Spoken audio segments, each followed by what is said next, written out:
It's good to see you tonight. The reason we brought you on, first off, I want to talk about energy prices in this country and the Biden administration trying to get this big moment today where they're going to go out there and brag about what's happened to energy in this country and say, oh, it's the gas prices are coming down because of us. They brought out Jared Bernstein. You saw that today. Your reaction to that, and do you think that the price of gas and oil is coming down because of anything that Joe Biden has done? No, absolutely not, Rob, and it's great to be with you tonight. No, that they have not lifted one finger to bring down gas prices or the overall cost of fuel. So the president of the United States, when he was campaigning, called Saudi Arabia, quote, a pariah state, and he intended to continue to isolate Saudi Arabia. Well, then he waged war on American energy domestic production. And so he was forced to go hat in hand to the Saudi regime to beg them to put more oil out on the world market to try to bring prices down. Well, the Saudis looked at him and pointed to the desert outside the door and told him basically to go pound sand. There is nothing that this administration has done to bring down gas prices. Oil is a fungible commodity on the world's market, so day-to-day fluctuations will in fact happen. But the point, Rob, is that gas prices are so far elevated above where they were when President Trump left office that Americans continue to feel the pinch. Gas prices are still astronomically high. So whether they come down 5 cents, 10 cents, 25 cents per gallon, it doesn't really matter to the American people. The American people want $1.50 gas as they had in January 2021 under President Trump. Right. Right. I totally agree. I want to talk about another big story that I wanted to get your take on from over the weekend. You have Paul Pelosi, who's become kind of a household name in the last few weeks for all the wrong reasons, making this huge purchase, Nancy Pelosi's husband, millions of dollars in computer chip stocks, right in the days before a vote that could come as early as tomorrow for Congress to subsidize these chip makers. And you look at a story like this. I mean, we all know. I mean, you just know what happened. I mean, they live in the same house. Nobody has a better idea of what's going to happen with that vote. Nobody knows what's coming down the pike better than Nancy Pelosi. And hubby's out there buying up stocks. I mean, if you really want to make a lot of money in this country, I got the shortcut for everybody in the room.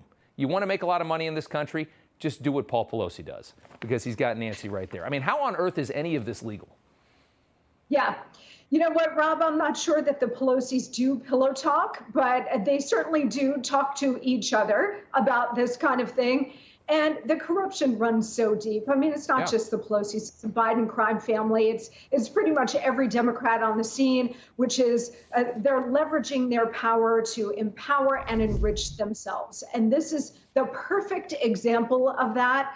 It's tantamount to insider trading. It should be illegal. There is a bill that has bipartisan support to ban this kind of thing. Mrs. Pelosi said she had no idea that this was going on.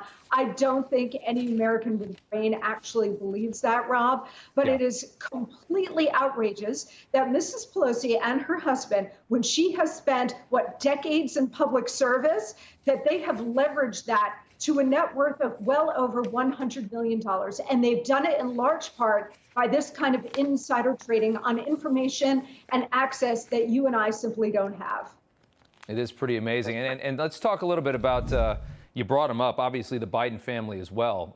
You've got this big story that Joe Biden, all those years he was the vice president, according now to Hunter's laptop, after all he said about how he had no idea what his son was up to, not that anybody ever believed that, but now the verification comes that at the vice president's residence, even at the White House, while Joe was the VP, that he had something like 30 meetings with his son, Hunter Biden, and a lot of them corresponded with Hunter getting back from those big trips when he'd go overseas and he'd collect all that money. And you put that together with the text messages where Hunter explicitly says that he has to pay his dad and pay for his lifestyle, 10% for the big guy. I mean, this story is just screaming White House first family corruption.